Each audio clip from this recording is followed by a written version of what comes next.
Okay, I think it's about time to start this session. I'm Päivi Antikainen from the Ministry of Transport and Communications, and there I'm a director of Unit of Environmental and Climate Issues.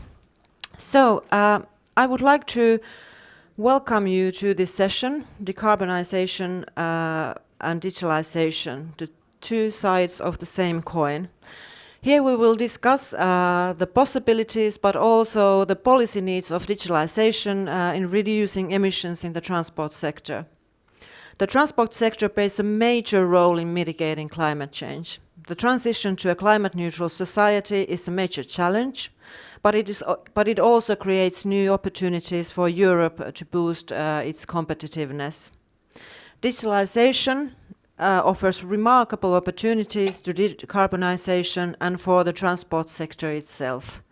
It has a key role in enabling low emissions in all transport modes: road, rail, maritime and aviation. New technologies such as big data, Internet of Things, artificial intelligence and blockchain will significantly change the way cargo and traffic flows are organized and how the transport services are provided in the years to come. Digitalization is the main ingredient also in the servitization of transport sector. It enables new mobility services such as MaaS. It also enables sharing economy to evolve. It contributes greatly to the multimodality and energy efficiency of the transport system. And through more intelligent use of data, route optimization, satellite-based location services and situational awareness, digitalization is not only making transport safer, but it's making it also greener. So now it's my great pleasure to introduce our panelists today, whom I would like to thank already now for sharing all of their experience and insights on this really interesting and topical issue. So Cécile Texier is a Sustainability and Corporate Social Responsibility Vice President at Alstom, which is a major sustainable mobility company focused on shared and electrical mobility with a background as a train manufacturer. Dr. Fredrik Östman, is a General Manager of Marine Business Development at Wärtsilä, a global leader in smart technologies and complete life cycle solutions for the marine and energy markets. Then Douglas Kilmore is the Global Solution Manager at the TomTom, a leading independent location technology company. And then Frank Verhulst is a team leader for transport at Allego, a leading European provider of charging solutions.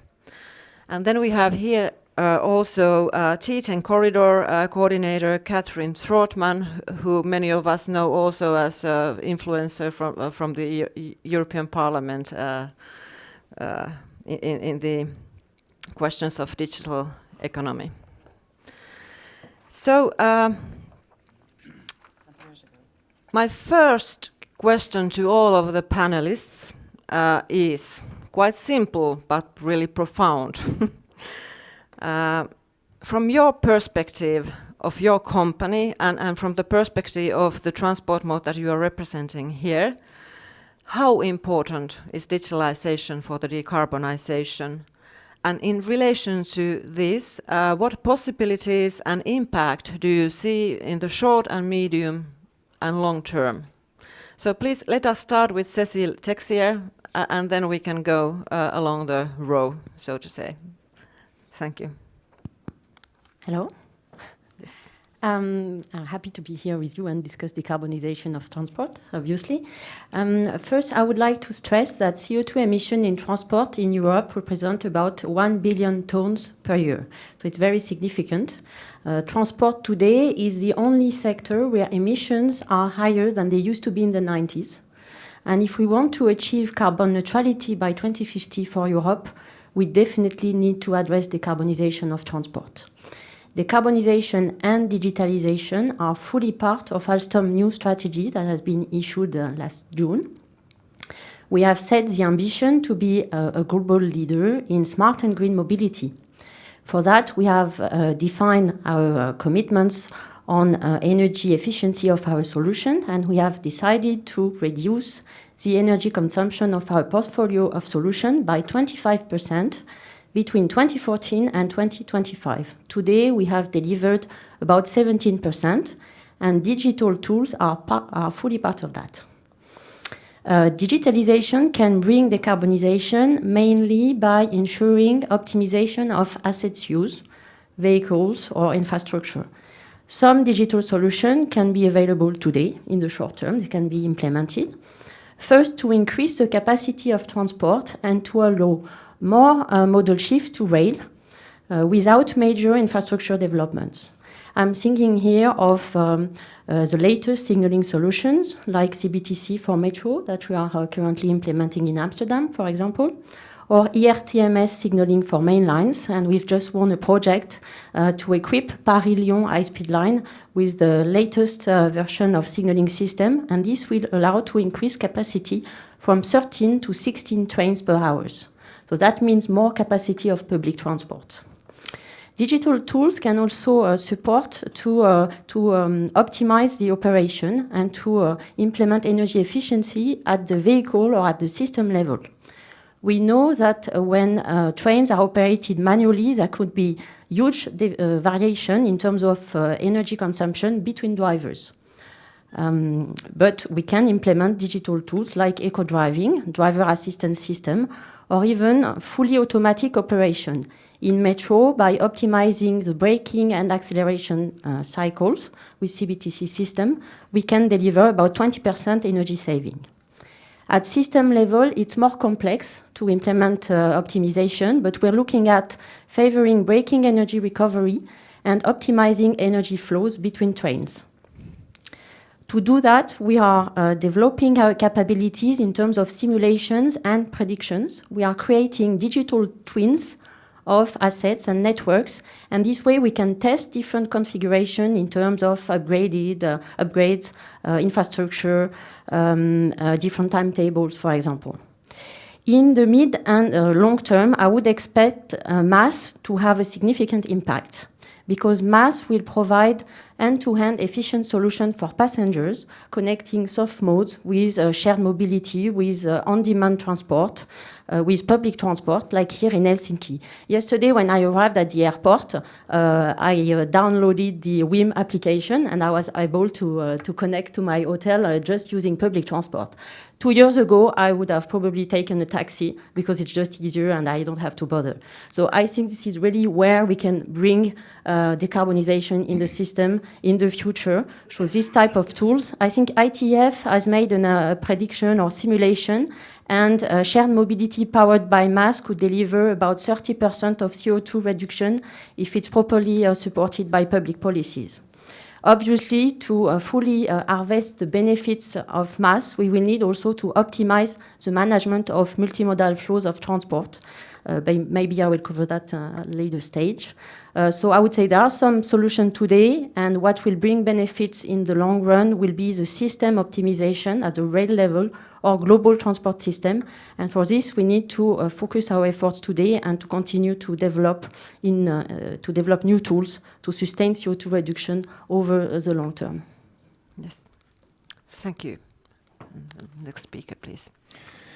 Thank you very much. Thank you also to the Commission for the invitation to join this conference, the second of the Digital Transport Days events.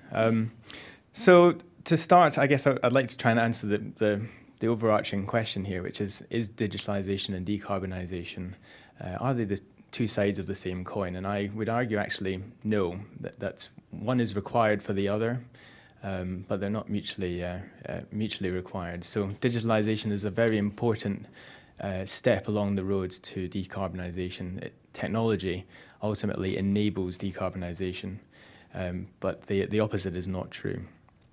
So as Cécile alluded to, transport represents 25% of EU greenhouse gas emissions, and of that 25%, 70% of emissions are due to the road transport sector. And I guess I'm probably the representative of the road sector here today on this panel. And the challenge is really huge. Not only are our emissions higher than in 1991 and when all of the climate change targets were set, but equally we are a very important part of the economy, and the transport sector, as someone else in the conference has mentioned, it pulls in 420 billion euros of tax revenues every year, just in the road transport sector. And some of the policy changes, some of the new policies emerging from Europe will have an enormous impact to not just to how we operate, how we travel, how we do business, how we transport goods, but will also affect our carbon emissions and how far we can reach those carbon targets. There are, I think, signs of encouragement and in the road transport sector, and in particular, we are seeing changes to the whole nature of car ownership and car usage. We're seeing mobility as a service, as Cecile mentioned there, emerging, which is effectively enabling better utilization of existing assets in the transport sector. One of the challenges, I think, of transport, and particularly road transport, is that we are suffering from huge overcapacity. It's maybe the opposite in the rail sector, where many trains are too full in some countries. But in the road sector, really, we have overcapacity. Most of us will own one, maybe even 2 or 3 cars, and they sit on our driveways 95% of the time. And so we end up with this system which we are so familiar with. We drive everywhere. We love the idea of owning a car. And I think some of the changes that we're seeing in this sector, in the road sector, are reversing that. And that's in passenger transport. So, we're seeing young people not taking driving licenses. We're seeing more and more utilization of public transport and mobility as a service type applications within city and urban areas. And let's be honest, within Europe, urbanization is a really important trend that will actually improve the efficiency of the use of transport networks and improve our carbon footprint on a per capita basis. The other sign of encouragement, I guess, is in terms of technology, that and this is where digitalisation and TomTom comes in. So many of you will know us for a satellite navigation device, first built by us almost 25 years ago. Now we're a global technology company, and we are at the core, I guess, we're leaders in the digitalisation of transport. Our digital representation of reality of the road network, of the rail network, in the form of a global map, is one step on the way to digitalisation of the transport network. Understanding what is there, the assets that we have, and how best to manage that asset. The other side of this is that more and more data is collected in real time, and TomTom again is a leader. We have almost an 85% market share of connected vehicles, collecting GPS point data, and the scale of this is just mind-boggling. I think we have a database of anonymized GPS traces, some 60 trillion data points, and we're collecting the equivalent driven distance of observed driven distance of the moon and back every 4 minutes somewhere in the world. Everyone is connecting to us in some way. And real-time traffic services, historic traffic data, enables authorities to manage their road networks better. It enables cities to plan and change the way that they deliver transport capacity and transport supply. It helps mobility and on-demand service providers to route their passengers to their destinations more effectively, more efficiently. And it enables you as a driver to step into the car and avoid as much traffic as possible, or to reach your destination as quickly as possible. So in terms of scope for decarbonisation, some of these things we're already seeing a lot of changes, not only in demand ownership side, but we're also seeing changes in the way that we use technology for route optimization, particularly in the freight industry. Huge savings, 30% saving in carbon emissions are purely down to route optimization at the planning stages and route optimization while en route in the freight sector. And TomTom's actually extricated itself from the telematics market. We sold our telematics division earlier this year. But our data, our map, our traffic data is still core to that. Medium term, we have opportunities to improve not only the safety on roads and the use of data in improving safety, but also in the optimization of the use of the network, in terms of prioritization of traffic, collaboration between authorities and private sector data collectors and providers. And then in very long term, autonomous driving. I heard this morning that it offers the potential for 20 to 30% savings in emissions.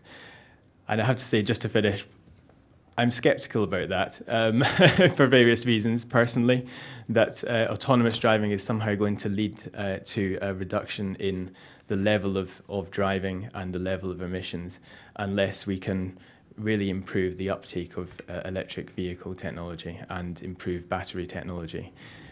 One of the reasons I'm skeptical is that if I had the option of an autonomous vehicle to travel a long distance with my family, I'd put my three children,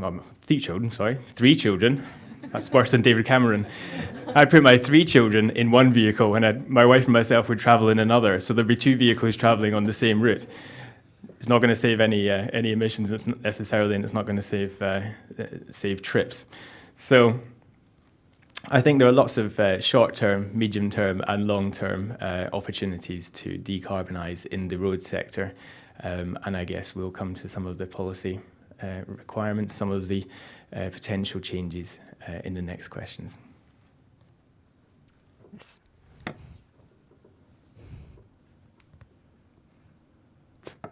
Working? Yep. Yes. Well, thank you, first of all, for inviting me here today, but also thank you, Frederick, for the nice bridge towards my organization, focusing on electric vehicles. What we see electric vehicles to be, I would say, the best means to get decarbonized. We ultimately end up in the same discussion every time again, the chicken and the egg. And we've chosen for one of them, I don't know whether it's the chicken or the egg, but we need to have a sustainable and a robust and available charging infrastructure if we want to electrify a complete fleet in Europe.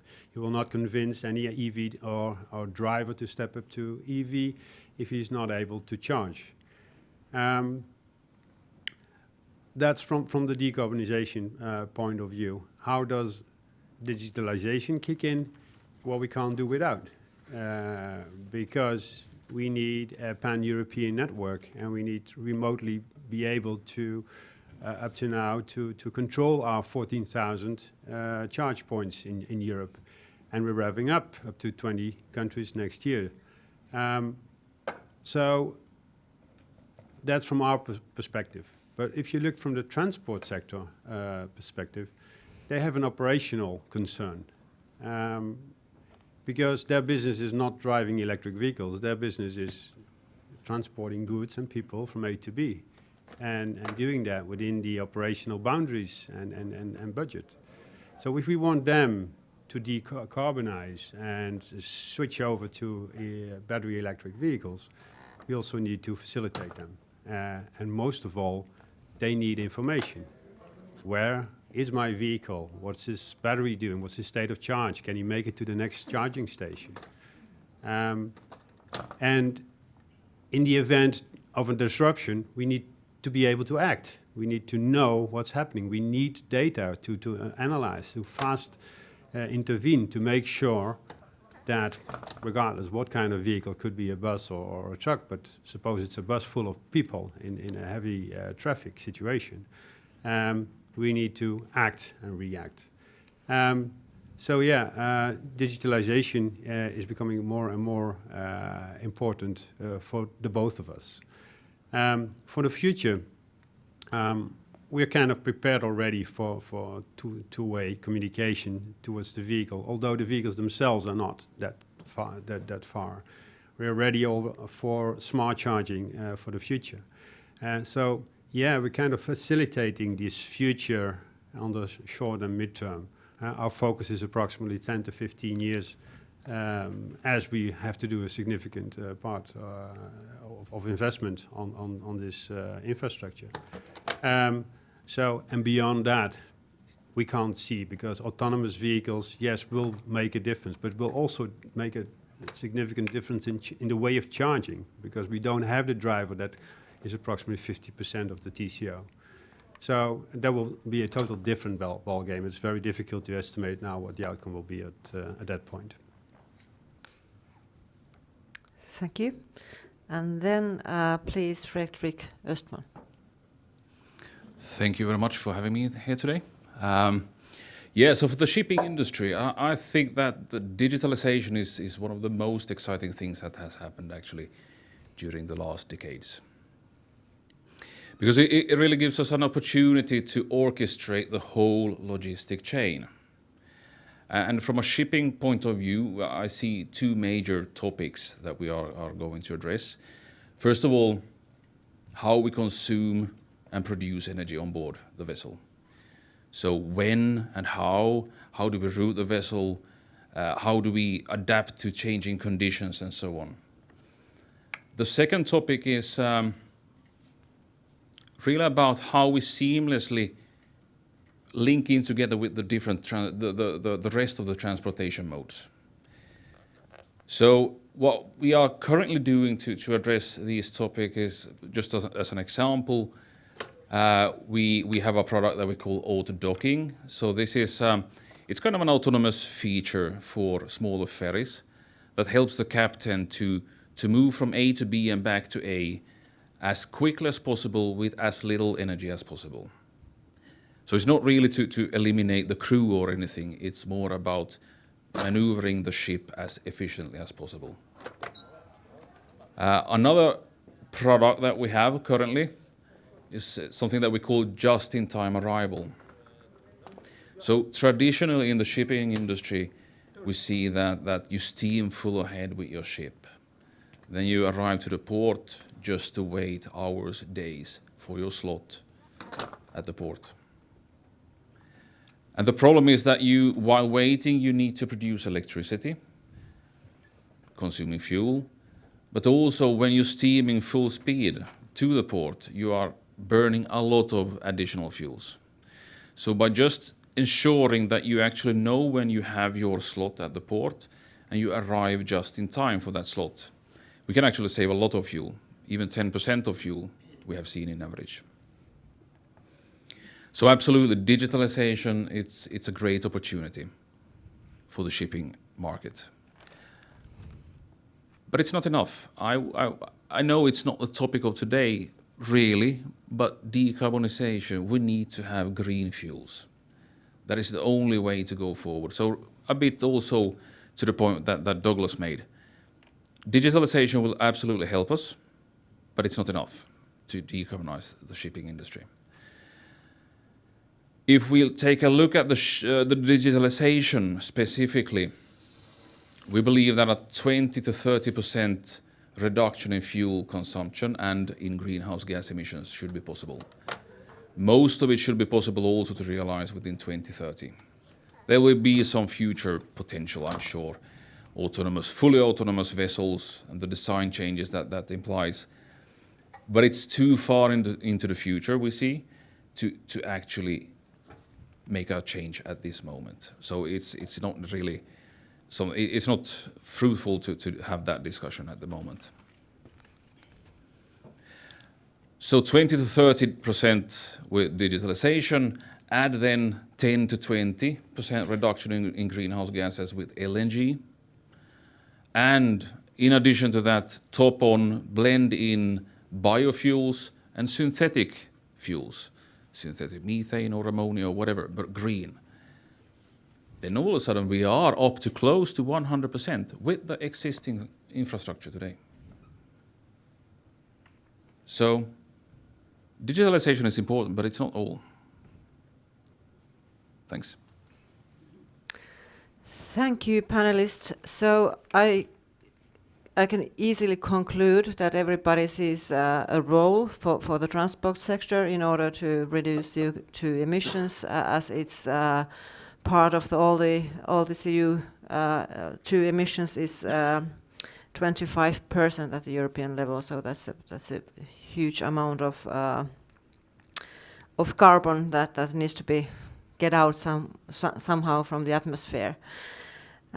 We also hear easily that we need to make our transport system more efficient, because the efficiency of transport system easily correlates with the CO2 reductions.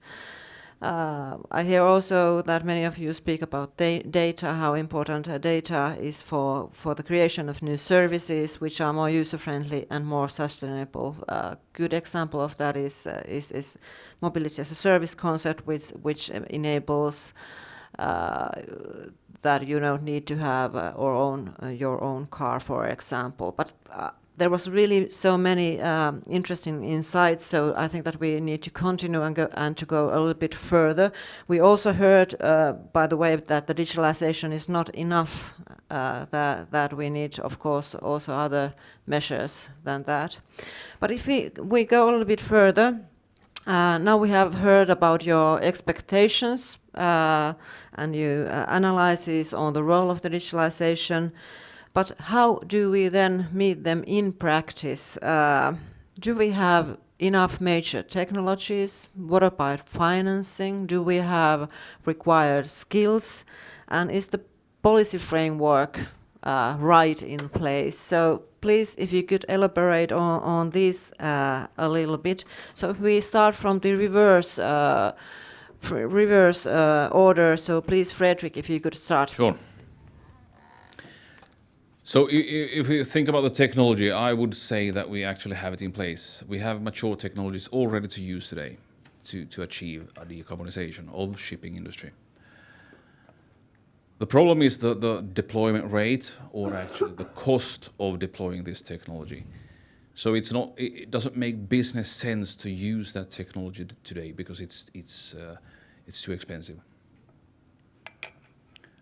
And so that is what I see is needed, really. We need to start create incentives and fund to get a higher deployment rate, to utilize the digital features that we have already, make the incentives there. Regulatory aspects need to be considered also. And one thing again about the fuel, I mean, if we are serious about decarbonisation, we need to also start investing in production of green fuels. And we need to do it now. We need to act now, because the longer we wait, the more difficult this problem will be.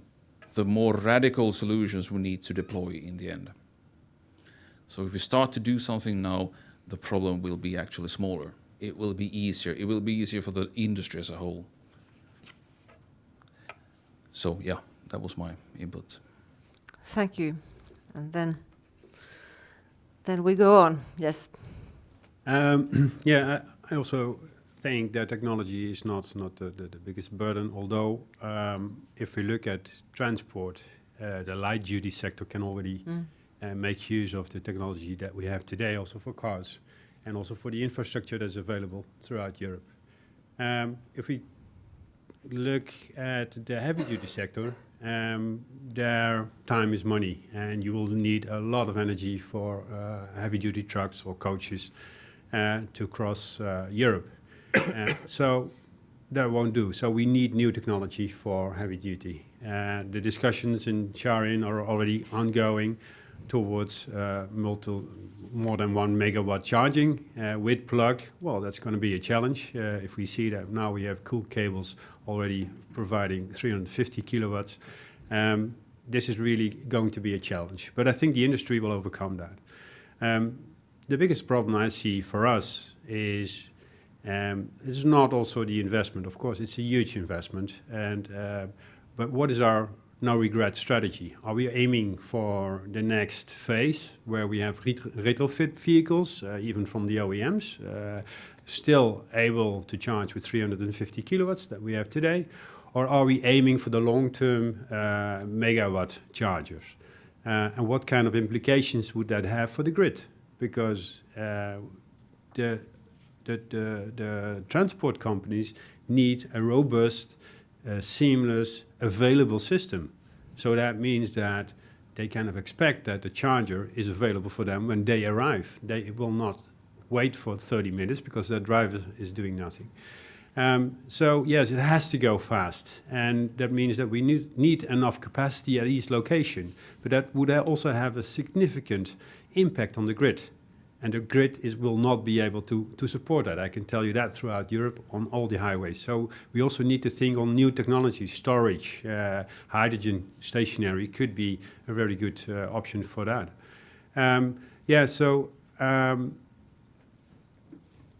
The second point is educated people, skilled people.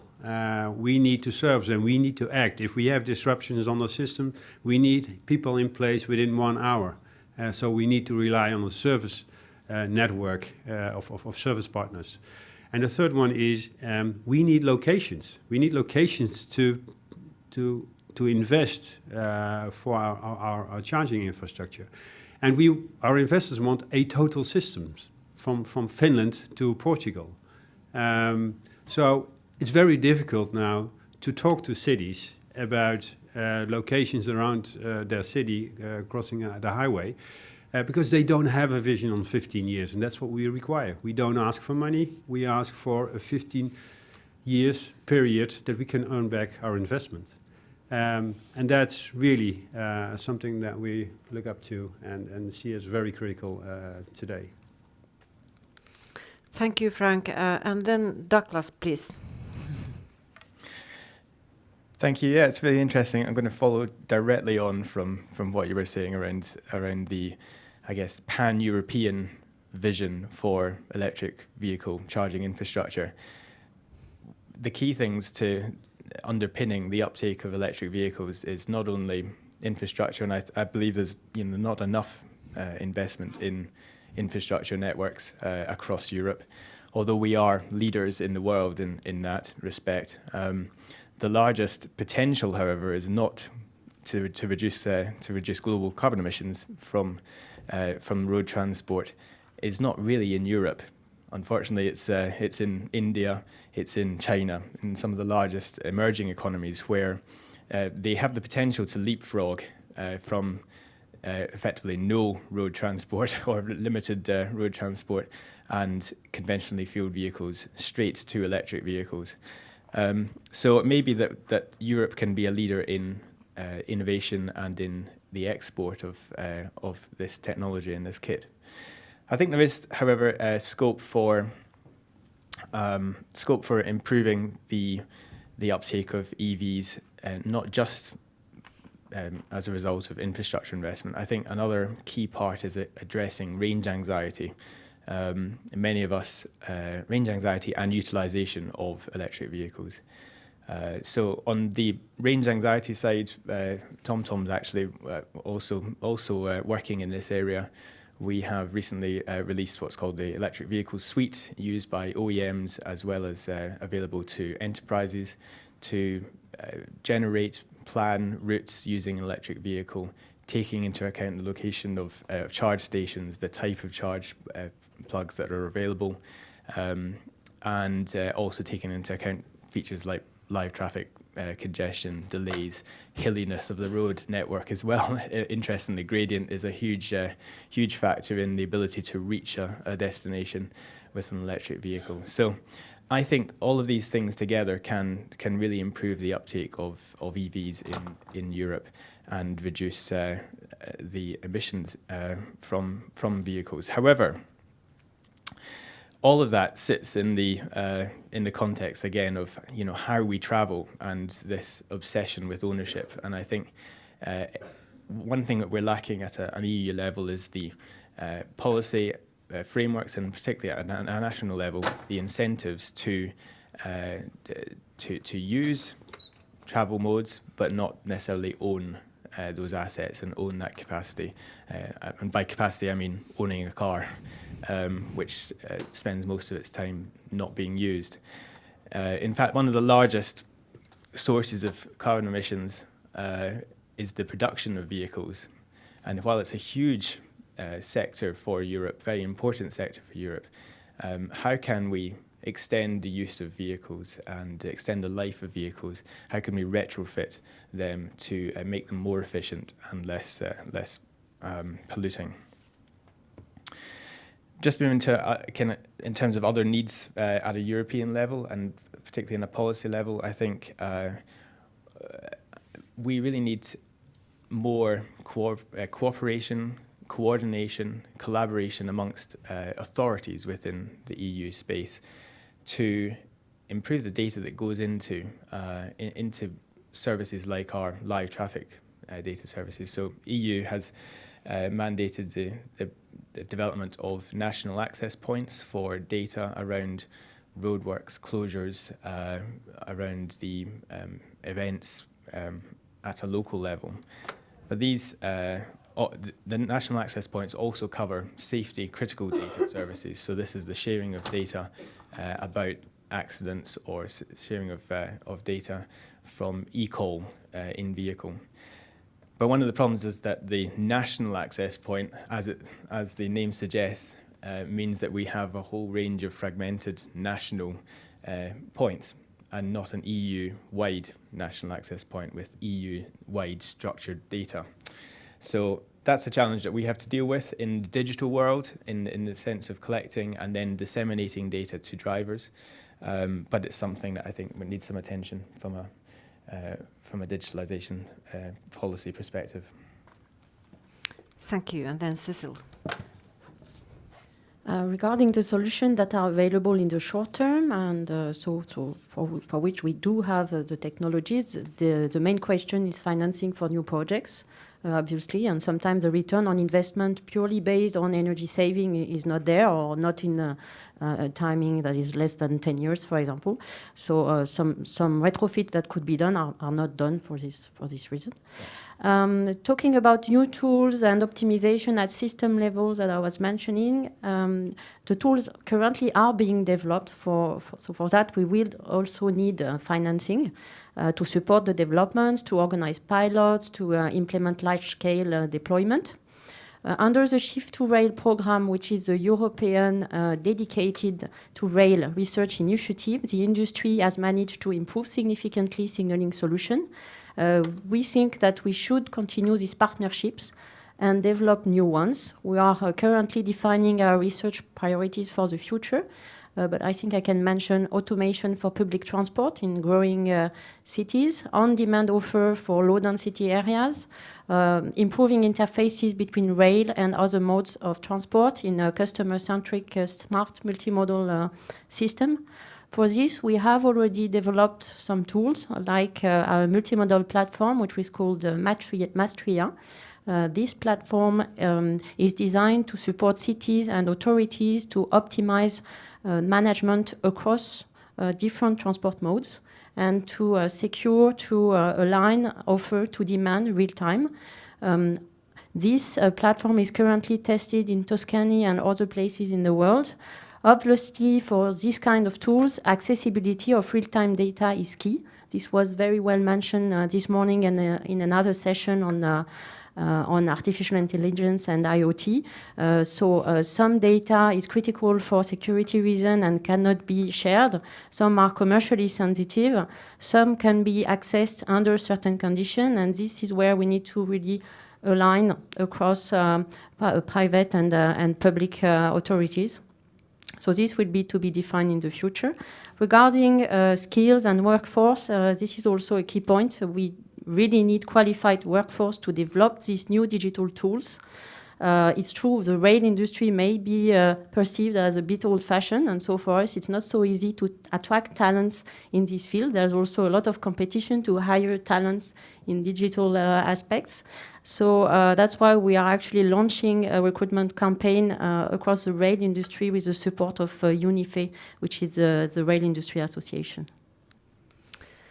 Thank you. So I think that as we can all hear, we need many different things. We need more and more utilization of technologies. We need new different kind of digital platforms, data platforms. We need better infrastructure. And as always, also more investments and financing to the sustainable technologies and innovations. Skills, that's the question that is always asked for, and we need, of course, a lot more better digital skills, but also more knowledge about how we combine these two, digitalization and decarbonisation. So moving on to the question of policy needs, some of you already referred to them. So we are here in this event, which is organized by the European Commission and by the Finnish Presidency. And for the policymakers, it's of course very important to understand the needs for the future policy framework. From your point of view, what should be a key policy priority for the next years?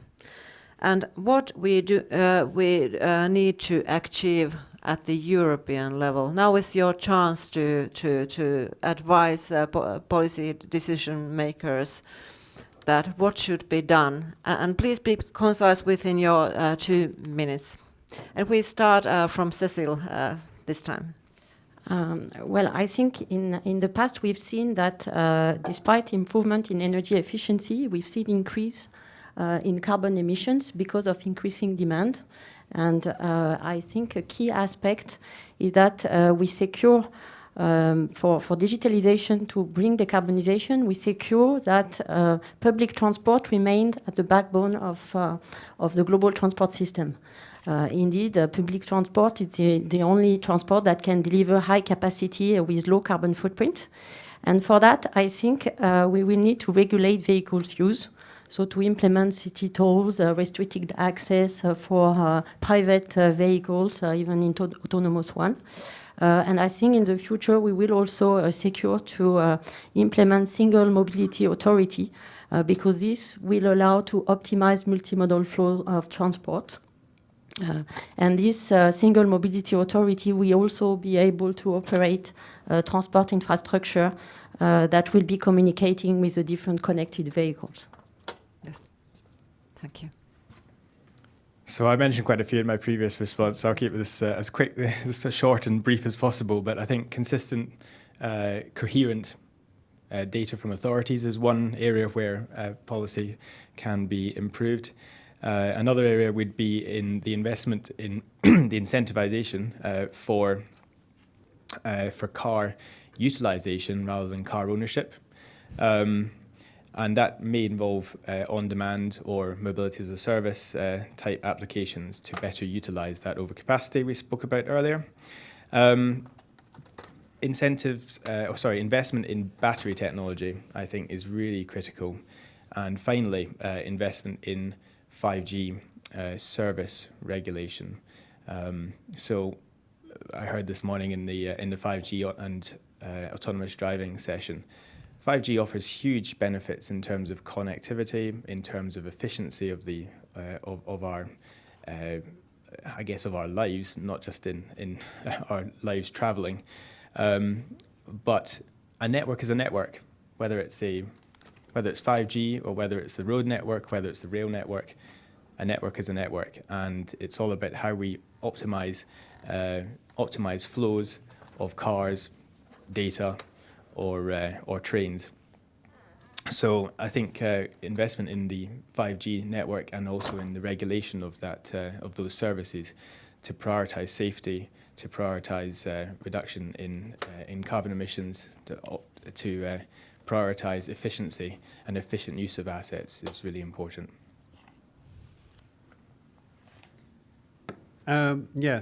First of all, the stimulation of electric transportation or even regulation like emission zones would help at least our investors. Like the chicken and the egg story, they will take the risk of investing billions before the cars are even produced. So that would definitely support them in making the right choice. Regarding the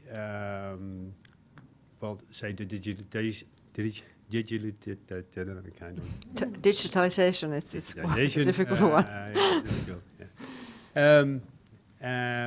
What we see there is that in the directive for alternative fuels for infrastructure, we have up to now been focusing on the hardware, on the connectors and protocols on that. We're supporting the new vision of saying, okay, how can we make it seamlessly available for the end user in terms of payments, safety, but also reservation, which will be an important topic also for the transport sector. So I think we should focus more on that behalf. Thank you. Yes. What I would like to see is really a sense of urgency and an acknowledgement that we can actually act now. And we should act now.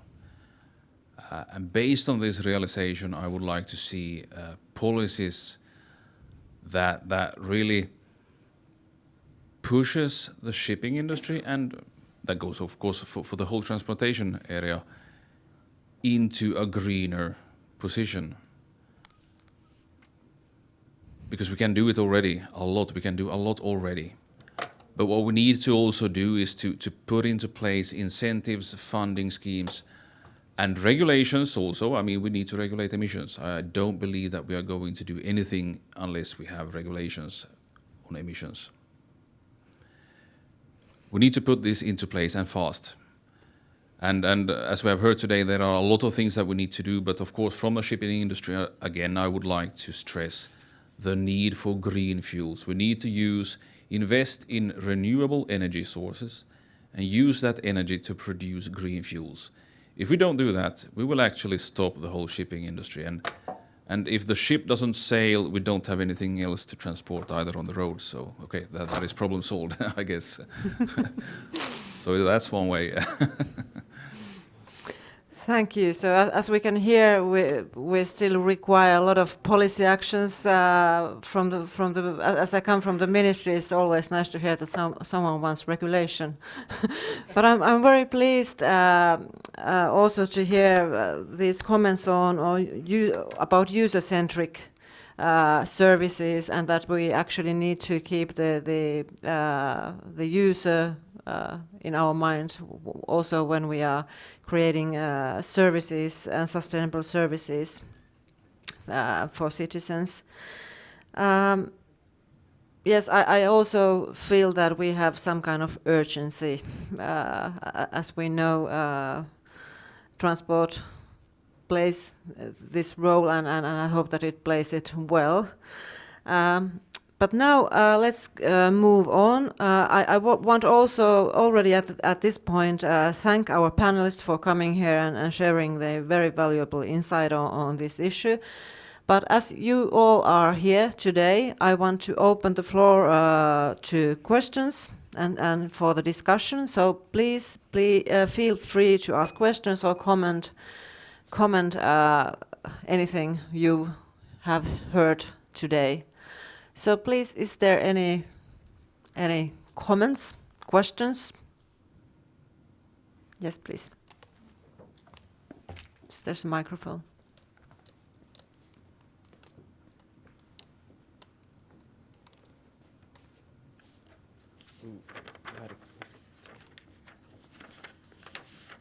Good morning. My name is Bertrand Minary from SNCF France, which is the main railway operator. My question is, For Cécile, I think, and also for Frédéric, you talked about fuel and green fuels. If we look at our industry, there is a lack of technology dealing with green fuel today.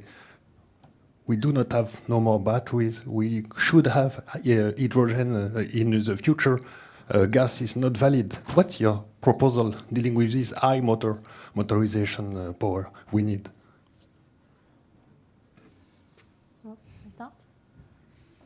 So you mean biofuels to replace diesel for diesel trains? Well, for me, today we are working on a large portfolio of solutions to replace diesel trains, and the hydrogen solutions are available. We've sold the largest fleet of hydrogen trains for Germany, about 40 units, if I remember well. We also have battery solutions that are developed and sold or nearly sold, let's say, on some contracts. I'm not sure if I can still disclose. So we have a large panel of solutions that are available to replace diesel. So for me, this can be implemented in the short term.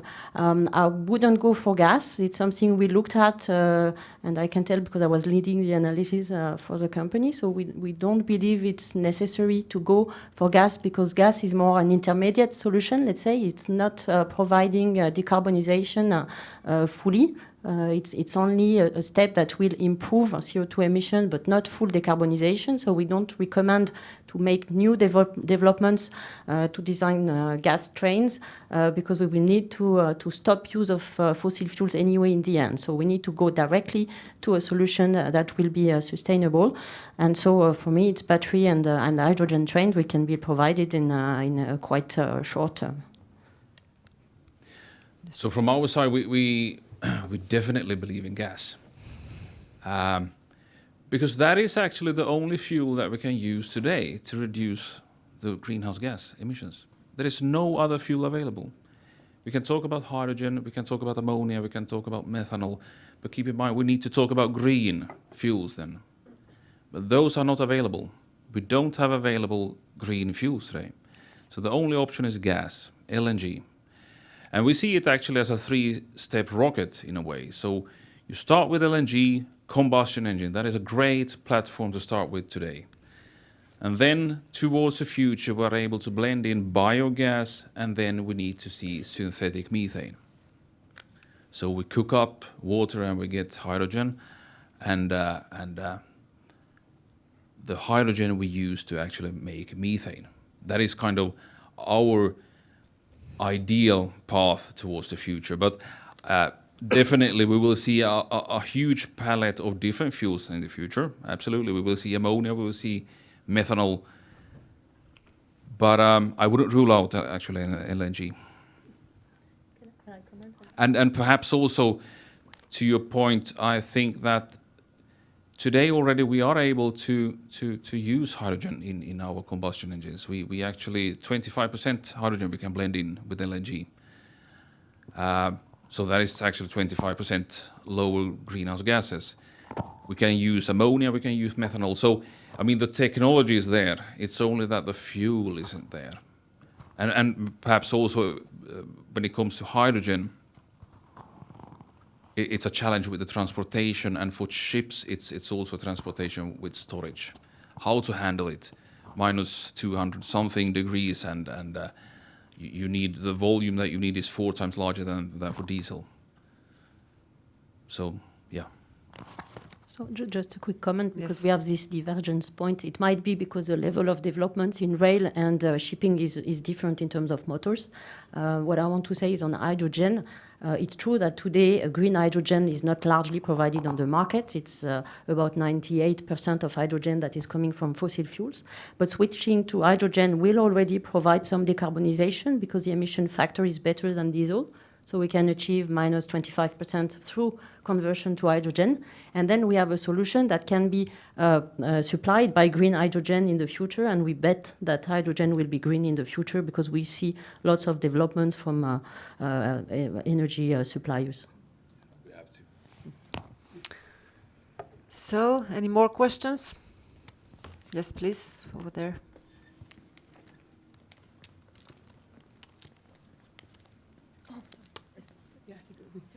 Hello, my name is Lydia Rooney. I work in the Transport Investment Unit in DG Move.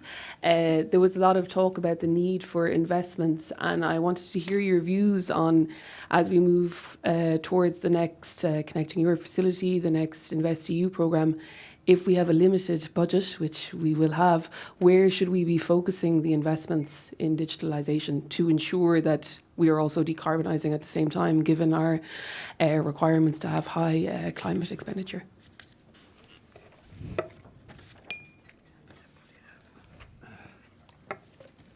Yeah, that's a good question.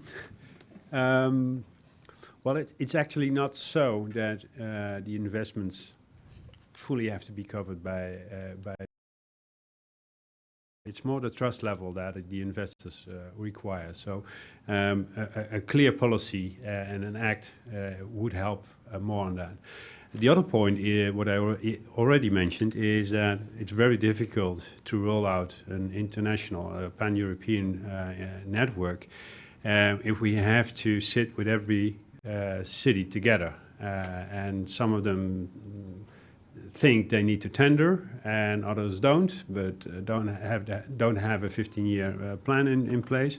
I think it could be good to support these authorities from a European perspective in combining this kind of procurement. And that doesn't necessarily have to be one call. That could be a different call where maybe cities align on this. That could help a lot from our perspective. Thank you. Any more questions?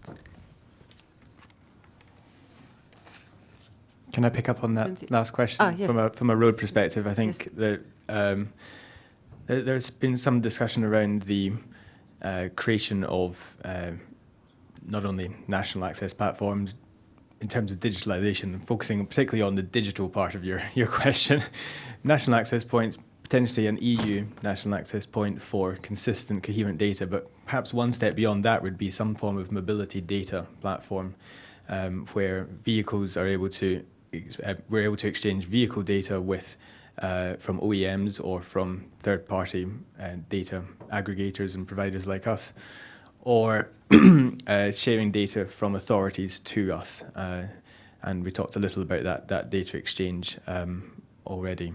So in terms of investments in digital infrastructure, that would be my suggestion. Of course, one of the things that we have overlooked here is that everything digital actually involves carbon as well. So, you know, the average Google search generates emissions or requires huge amounts of electricity to deliver a Google search result. So anything digital, anything involving storage, transfer, movement of data actually involves carbon emissions.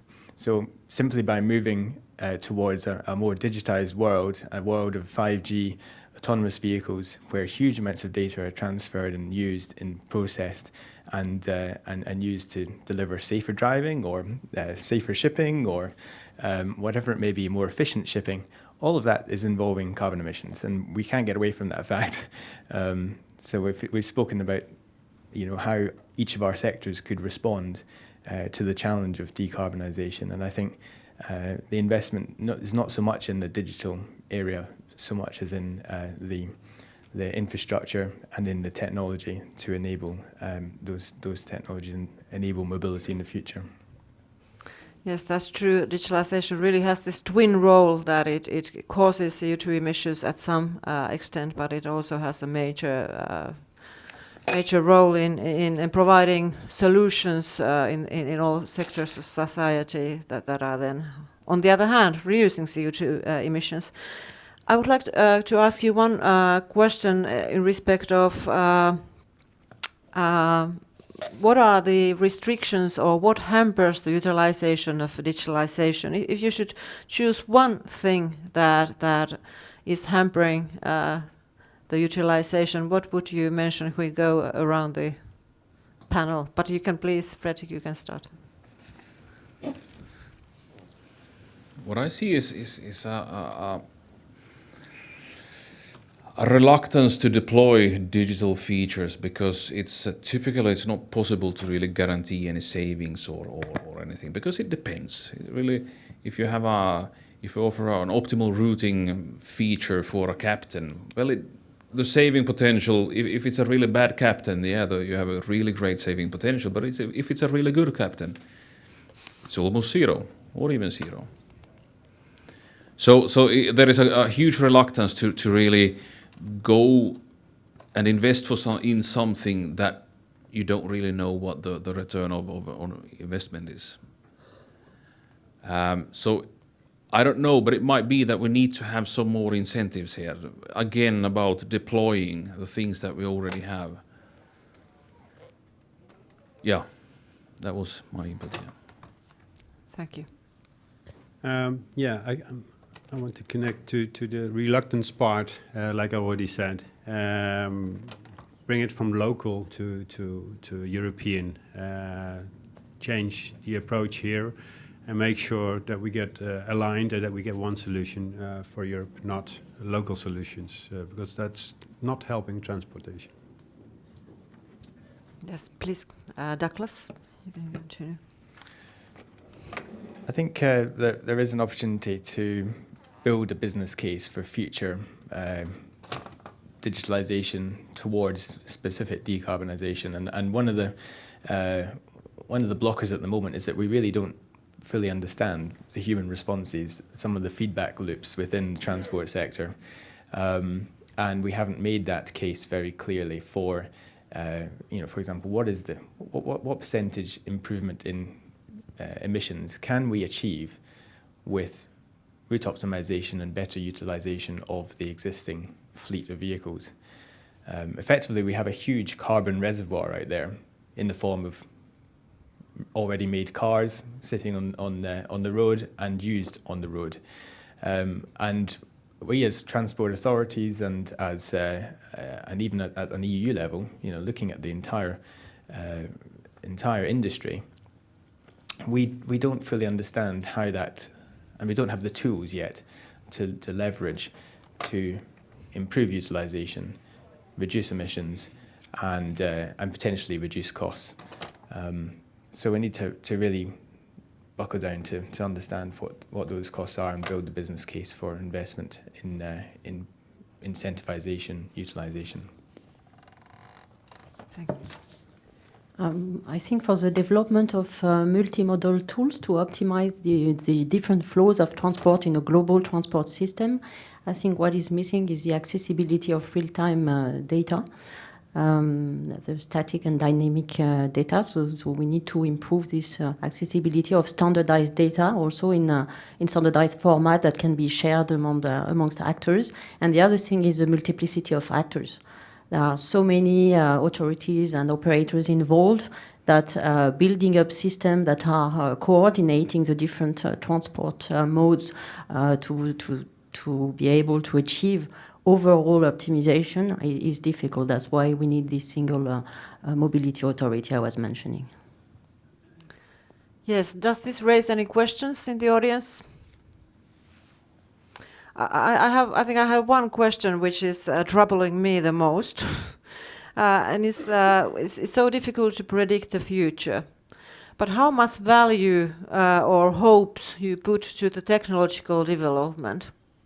I'm sure all the inventions have not been made yet, but is there anything in the horizon? So can I also have quick responses from the panelists on this?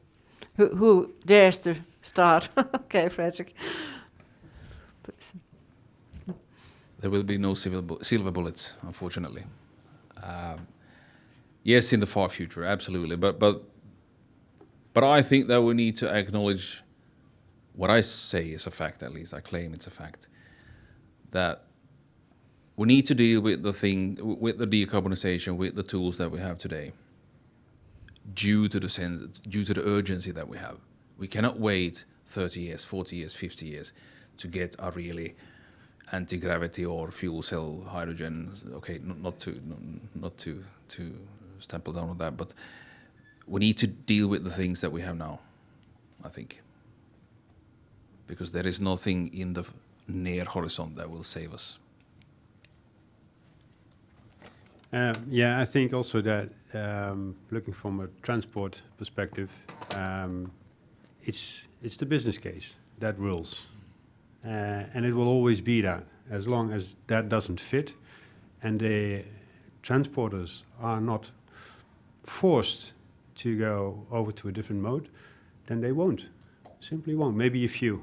And that's why I agree that the sense of urgency needs to be addressed. And we see a lot of willing first adopters saying, okay, we foresee that this is going to come.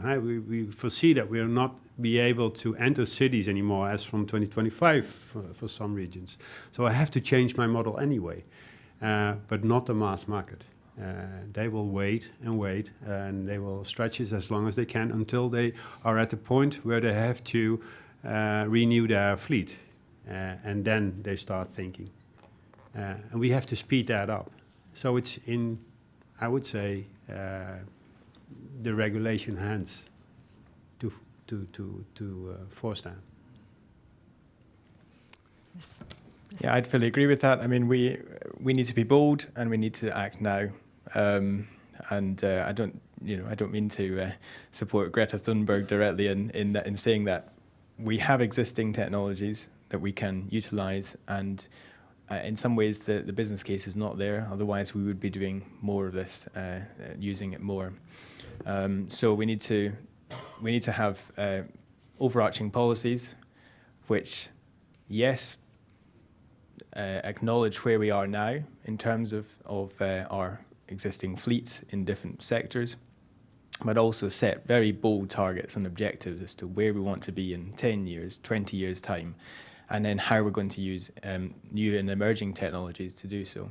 I mean, it's absolutely critical to us as a business in TomTom. I mean, our vision is for a world that's free of emissions, that is far safer, and where there are lower costs of congestion. And all of our technology and all of our investments are towards towards that vision or towards those objectives.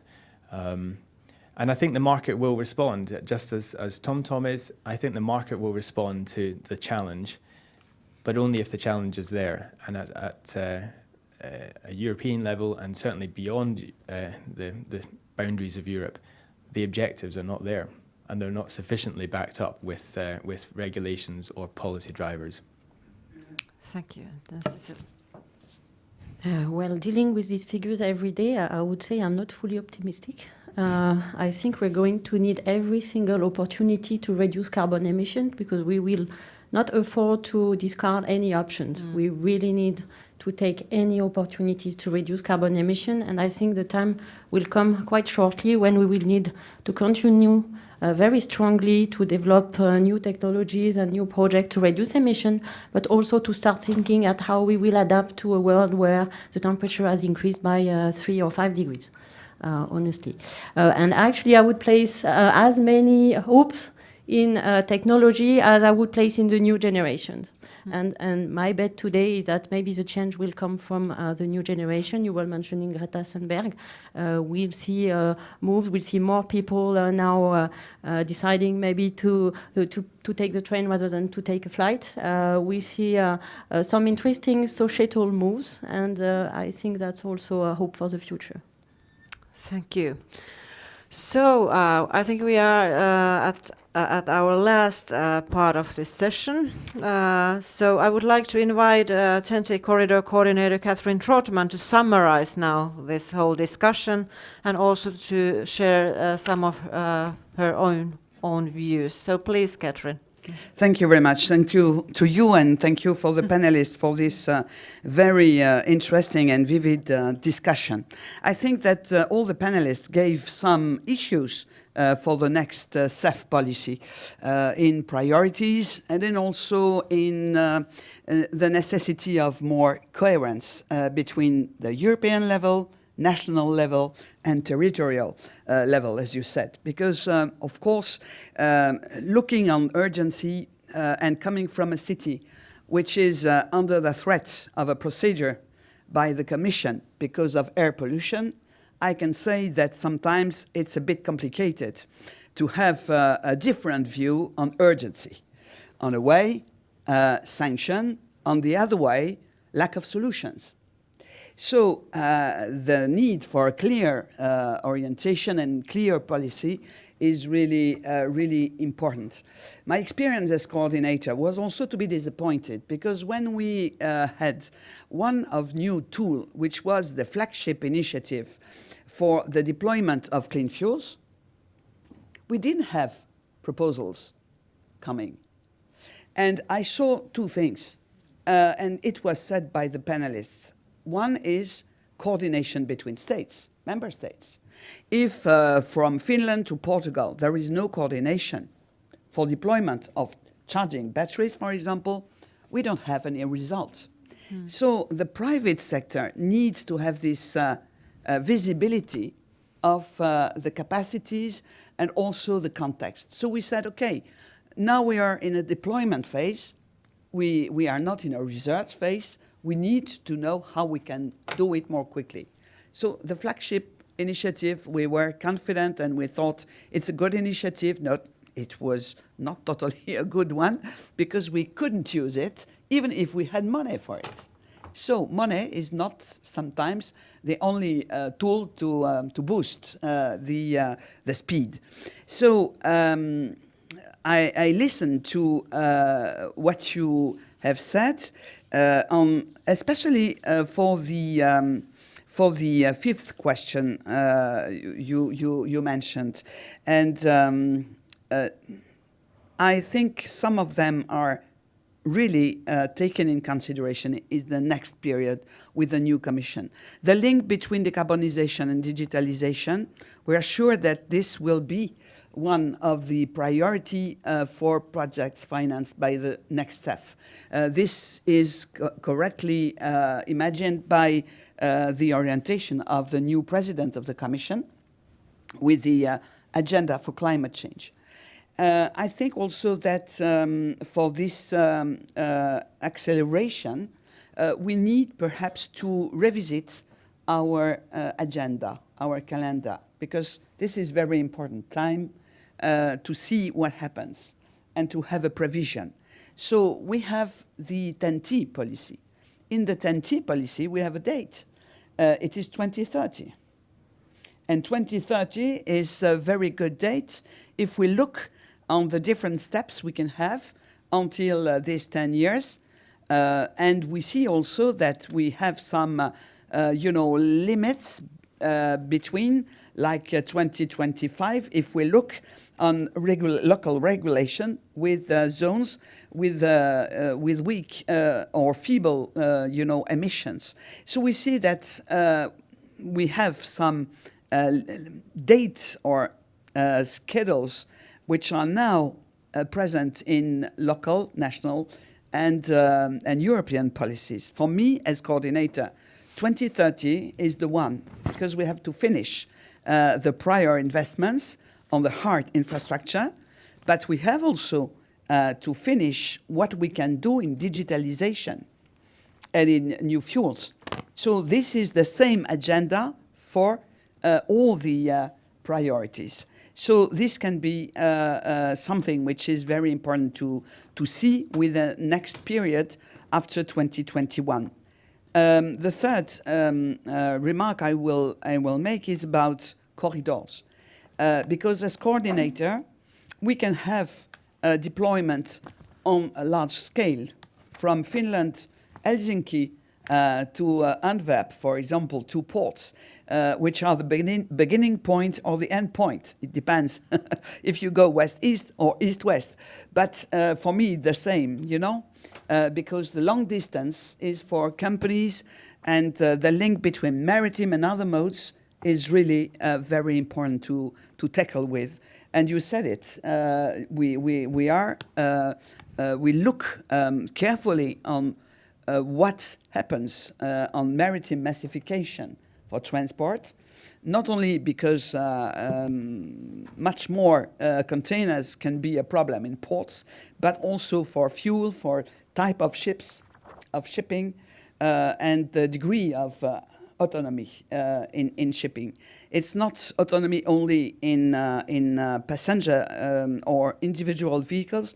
It's also in trucks, in trains, and in ships. So for us, the next period of work plan as coordinator will be very linked also between us about signalization system, ERTMS. Matthias Rutte was present and is present in this session of transport and digitalization.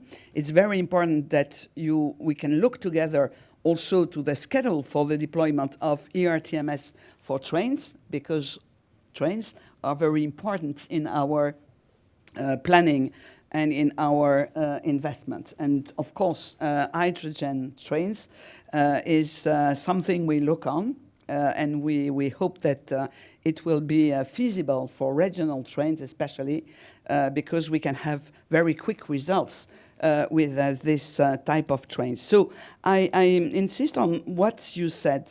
We need to do what we can with what we have as technologies and as services. This is very important, to use the assets we have. We can do more with what we have. This is a good news. But we need to be more organized together and to look also what the market is waiting for. Because if we don't speak to the market, we will not have the private investment. And we know that CEF is very important, but not sufficient to take all the duty. So, of course, the new CEF regulation will enable much more synergies between transport, infrastructure development, and energy, IT, digitalization, innovation.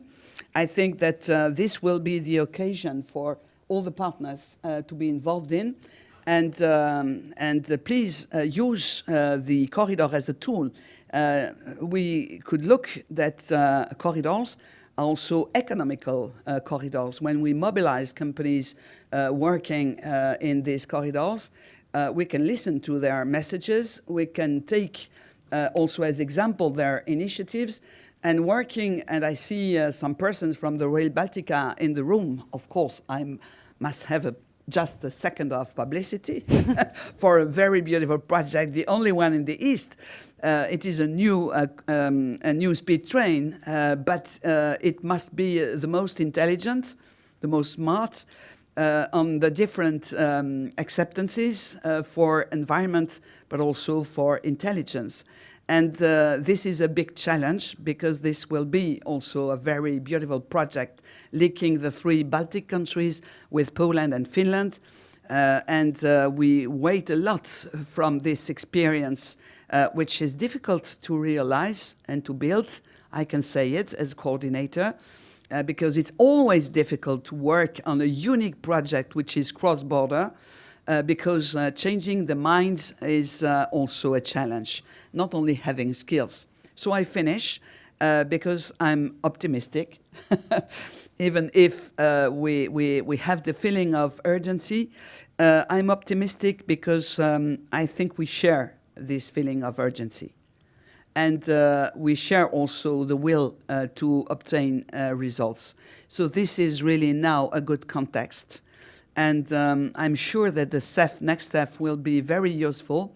It was for all the team of the DG Move and the coordinators a big challenge to support the best budget for our TEN-T policy. We are still in a period in which we need your support, if I can say it. So this is my second of publicity, if I can say, please. Don't forget that it's not finished about the discussion on the budget. And if we want to have good results in gas emission and digitalization as a tool for many objectives which were set by the panelists, we need also some money to do it. So thank you for your attention, and thank you for your support. And please continue to challenge us. We like it. Oh, thank you. It's so great to end this fine panel with these wise words and with these fine conclusions. So I really want to say thank you for all our panelists. It's been a great discussion. I think we have joint challenges, but as we just heard, let's stay optimistic. And I wish you all the best possible work and results and success in the work when you are reducing CO2 emissions from the transport sector. So last, I would like to give a big applause to our wonderful panel. Thank you.